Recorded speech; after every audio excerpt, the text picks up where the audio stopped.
Hey everybody in the vinyl community and the Elvis Presley community. My name is Ed, and I wanted to make a video today showing a specific LP that I have that was released by the FTD label.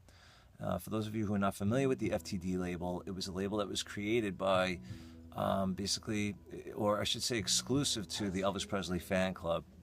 And essentially, their releases mostly deal with reissues of Elvis material, as well as, well, primarily focusing on outtakes, different alternative takes, or maybe concerts that were never officially released, except otherwise through bootlegs or imports, or, however you want to say it.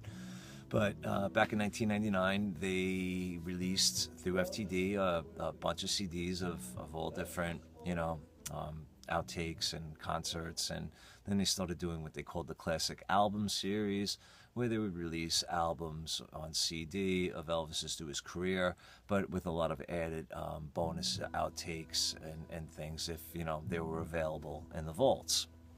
So fast forward to 2009. 2009, they started dabbling into releasing records, vinyl LPs. And so far, every one that they've released has been a double LP. At this time, there are approximately between 25 to 30 that have been released. I don't have them all. I will say I do have 21 of them. But today I'm going to specifically show the very first one that I did obtain back in 2009. Now, it was not the first one that they released. The first album that they released on LP was a double LP of the Blue Hawaii soundtrack. But to be perfectly honest with you, I'm not a huge fan of the movie soundtracks. I mean, there may be songs here and there from them that I do like, but to shell out $45, $50 to have one or two songs on vinyl just really didn't seem feasible to me. However, their second release really piqued my interest. And part of the reason for that piquing of the interest, while I grab it, is back in 1972, they released a 45 single for the Elvis Song and American Trilogy. All right, and this is an original of that. But if you notice at the bottom, it had advertised that this was from Elvis's Standing Room Only album, all right, for summer release, recorded live. Now, apparently back in the day, RCA, had planned to release this album, and apparently it appeared it was going to be really a soundtrack to the Elvis on Tour movie, because that was the beginning name, the starting name. I forget, there's a specific term that they use, but it's avoiding me right now. The working title, thank you, the working title for Elvis on Tour was Standing Room Only.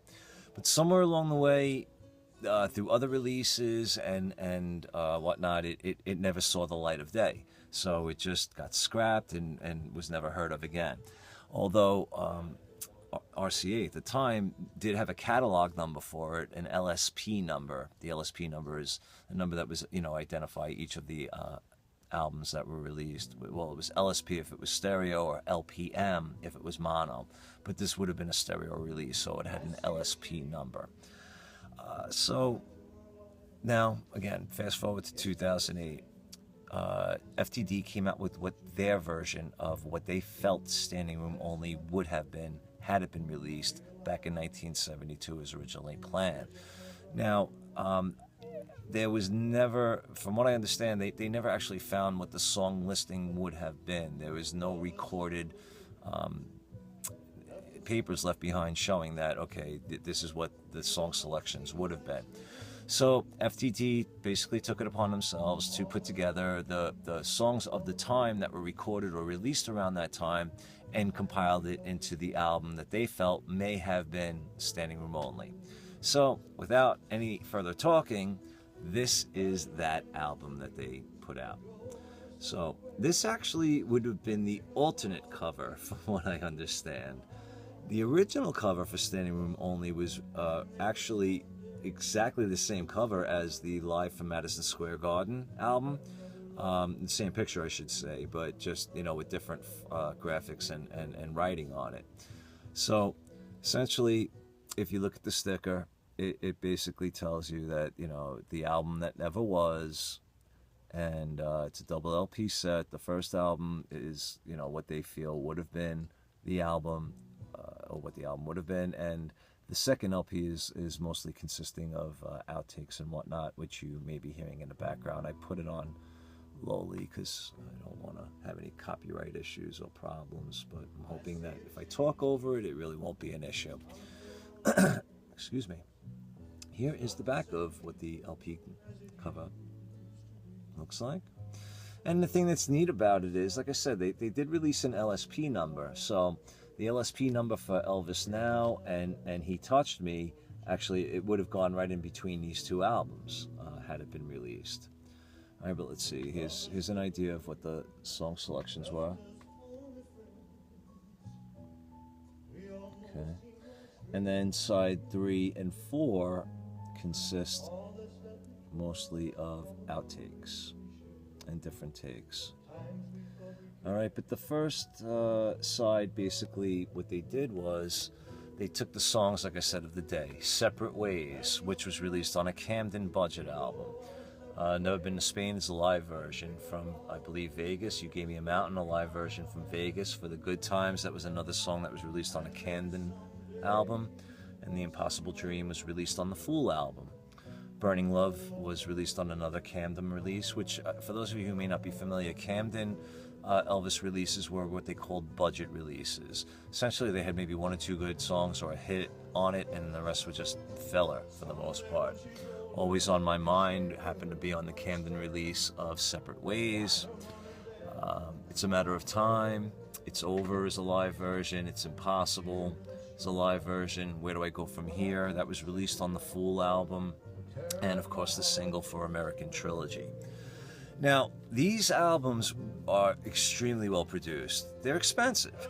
At the time when I had bought this one, it retailed for about about $40. And then after tax and shipping, it was a $55 purchase.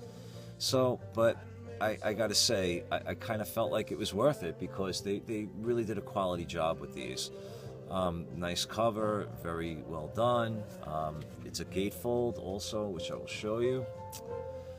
And I could sit here and read the whole description for you of the gatefold. Maybe I'll do that in another video, but I don't want this to be a 20-minute long video. But, essentially it gives the backstory of, the brief synopsis that I'm trying to give of the explanation of this album, what happened to it, why it never came to be officially. All right, now this tiny picture, I'm hoping you can see it. Okay, that was what the cover would have been. As you can see, it's the same picture that they used for the Madison Square Garden LP, just with different graphics and title, of course. Okay, and there's a picture of the 45 sleeve that I just showed you before. And they have a lot of nice other cool little things that they, show in this, like notes from Felton or to Felton Jarvis from Joan Dreary. They have promo 45 and other items at the time that they kind of show. But overall, like I said, the quality of these it's really phenomenal, and they're doing a great job with it. Now the inner sleeves actually are something else. They have nice photos on them. All right, and they're not made of just flimsy paper. It's a nice glossy, almost I don't want to say cardboard, but definitely a thicker type paper that they use. All right, so this is one of them, and this is the other one. Some nice photos. You can, I guess, see from the glare that it's a nice glossy finish. Okay, and then this one as well. And overall, I have to say, out of all the FTD albums that I have obtained through the fan club, I've probably listened to at least 15 of them. Like I said, I have 21 at this point, but haven't had a chance to break them all open yet. But, I thought I'd just, share a little knowledge with you of my passion for collecting Elvis and Elvis LPs and things like that.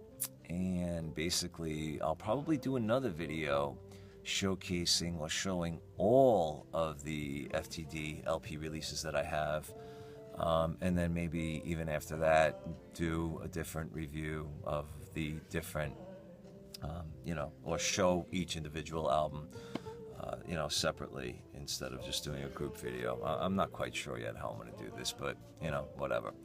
But look, I would appreciate any feedback that you have. Would love to hear from you. If you have any questions about something, yeah, I'll respond.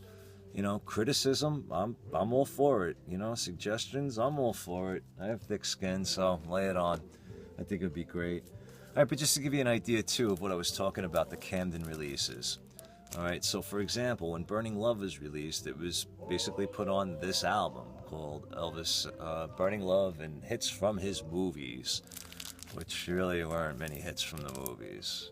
Just to give you an idea. You had Burning Love, you have Tender Feeling, Am I Ready, Tonight Is So Right for Love, Guadalajara, and you have It's a Matter of Time. Then you have No More, Santa Lucia, We'll Be Together, I Love Only One Girl, and yeah, and that was it. So, and then of course the Separate Ways LP, okay, which is an original pressing of, had Separate Ways and Always on My Mind, okay, but the rest was Sentimental Me, In My Way, I Met Her Today, What Now, What Next, Where To, I Slipped, I Stumbled, I Fell, It's So Strange, Forget Me Never, Old Shep.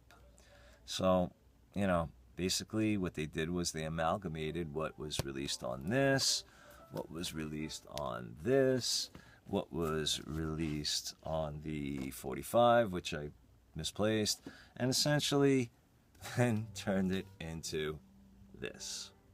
Okay?